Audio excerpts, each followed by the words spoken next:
किसको खाना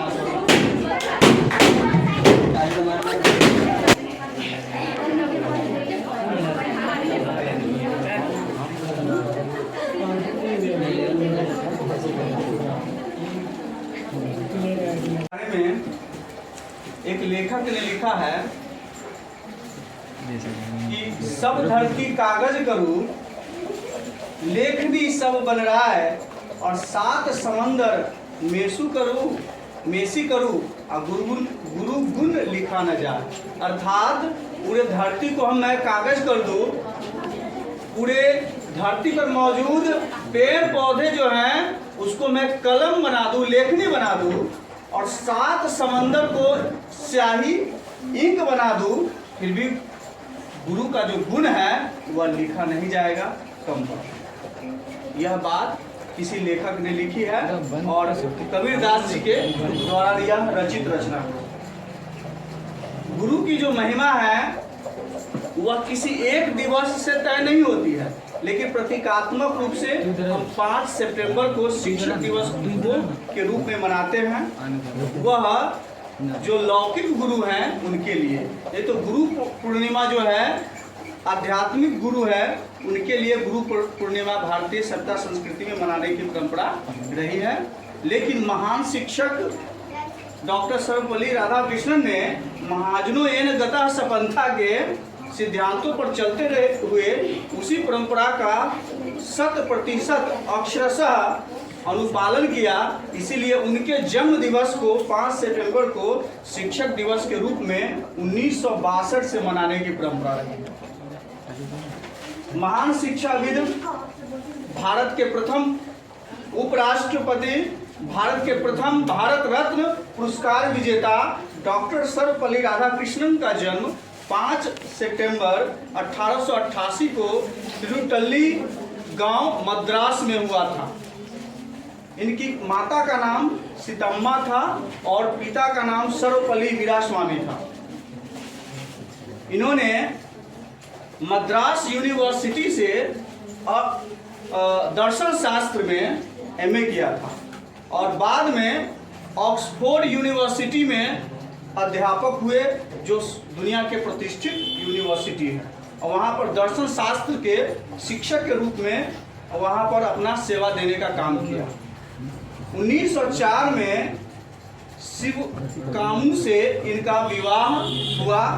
इनके 5 पुत्री और 1 पुत्र थे। इनके पुत्र जो हुए डॉक्टर सर्वपल्ली गोपाल, वह भी एक महान इतिहासकार रहे।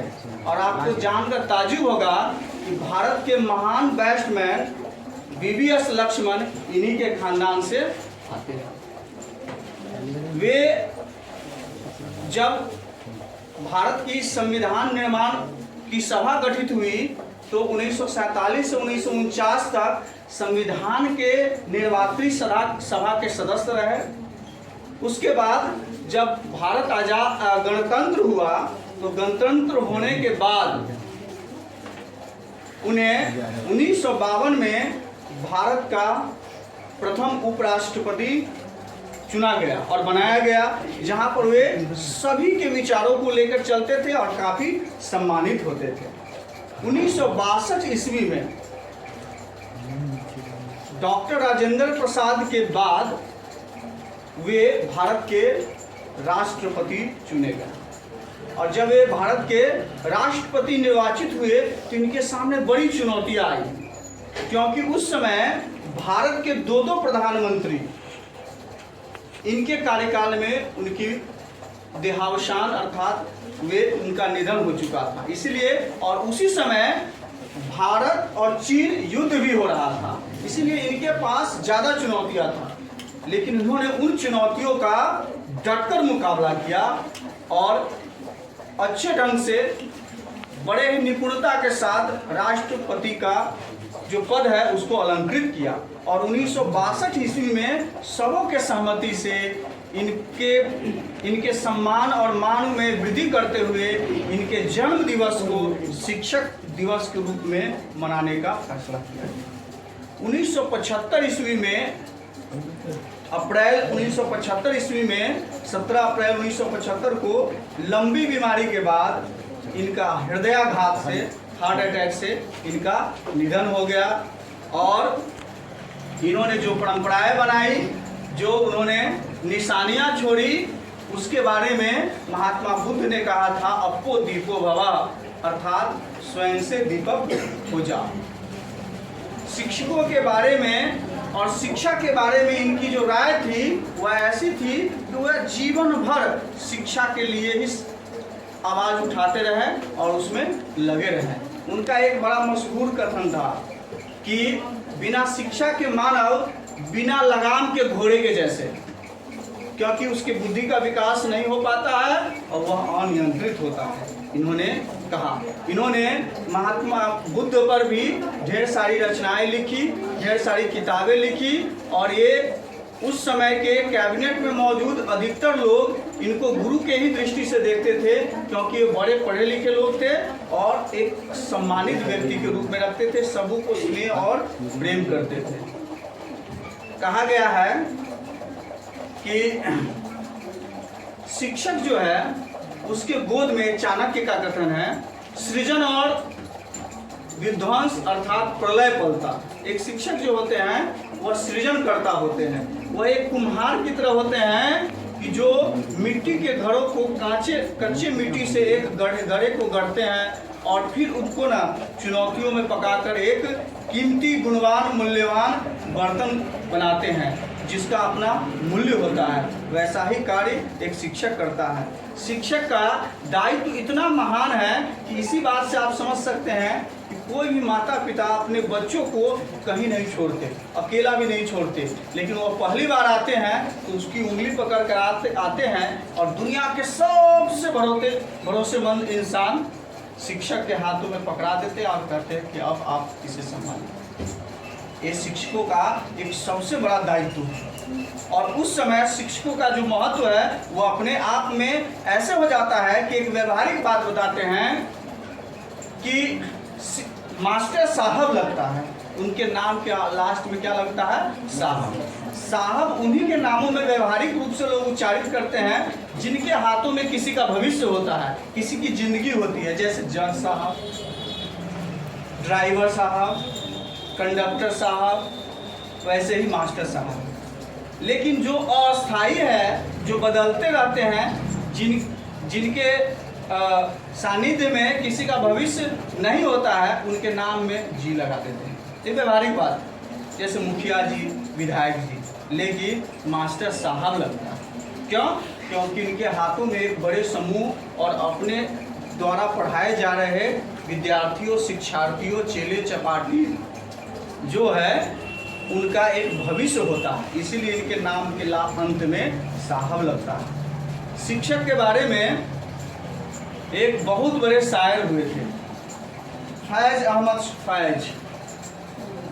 उन्होंने लिखा था, आंसुओं को अंगारे बनाते हैं, उम्मीदों को आसमान के सितारे बनाते हैं। शिक्षक वह आदमी है इस धरती पर, शिक्षक वह आदमी है इस धरती पर जो गर्दिश को भी सितारे बनाते हैं, जो गर्दिशों को भी सितारे बनाते हैं। अर्थात मिट्टी, गर्दिश जो है उसको चमकीला तारा की तरह बना देते हैं। वह कौन है? शिक्षक। उसी शिक्षक दिवस के इस शुभ अवसर पर हम सभी यहाँ पर इकट्ठे हुए हैं। प्रतीकात्मक रूप से हम लोग केक काटते हैं या माल्यार्पण करते हैं, पुष्पार्जन करते हैं और आपस में उपहार और सम्मान, आभार प्रकट करके मनाते हैं। लेकिन वास्तविकता में हमको इस चीज़ को धारण करना चाहिए कि शिक्षक जो हमें सिखाते हैं, शिक्षक का फुल फॉर्म ही होता है सी फॉर सिखाने वाला, छ फॉर क्षमा करने वाला और क फॉर कर्तव्य का बोध कराने वाला, अर्थात सही गलत का बोध कराने वाला। इनका अन्य नाम गुरु है। गु माने होता है अंधकार और रु माने होता है प्रकाश। जो अंधकार से प्रकाश की ओर ले जाए वही गुरु। और उर्दू में इनको उस्ताद कहते हैं, इनको रहबर भी बोला जाता है। उस्ताद का मतलब हुआ जो उस तरह हमें सितारे बनाकर दुनिया में रखे और हमारे नाम, इज्जत और शोहरत को बढ़ाने का काम करे। हमको सही अर्थों में ऐसा बना दे कि हम समाज, गांव और इस धरती पर एक इंसान के रूप में, एक आदमी के रूप में व्यवहारिक, सैद्धांतिक, मानसिक हर प्रकार से सकुशल, निपुण, संतुष्ट, सुव्यवस्थित जीवन जिए। इस प्रकार से शिक्षकों की एक गरिमा है। और शिक्षक से भी यह उम्मीद की जाती है कि शैक्षणिक रूप से उनके पास जो कुछ भी मौजूद है तो सारी चीज़ें अपने शिष्य, शागिर्द, स्टूडेंट को सौंप दे और उनको निपुण बनाए। एक उनके साथ एक शैक्षणिक हो, सम्मानजनक व्यवस्थाएं हो, इस प्रकार की आकांक्षा रहती है। इसी चंद शब्दों के साथ मैं अपने वाणी को विराम देता हूं और एक बार फिर आपको शिक्षक दिवस की ढेरों बधाइयाँ, बहुत बहुत शुभकामनाएं। और आप लोग ऐसे ही शिक्षकों के प्रति सम्मान प्रकट करते रहे हर वर्ष और मनाते रहे। और शिक्षकों की कही गई बातों को अपने जीवन में अगर सही ढंग से अगर आप आत्मसात करते हैं तो सही रूप से शिक्षक दिवस मनाने का और शिक्षकों के प्रति आभार और सम्मान प्रकट करने का एक सफलीभूत परिणाम स्वरूप व्यवस्थाएं निर्मित होगी, जो आपके जीवन के लिए पथ प्रदर्शक, मार्ग प्रदर्शक, गाइडेंस का काम करेगा। धन्यवाद।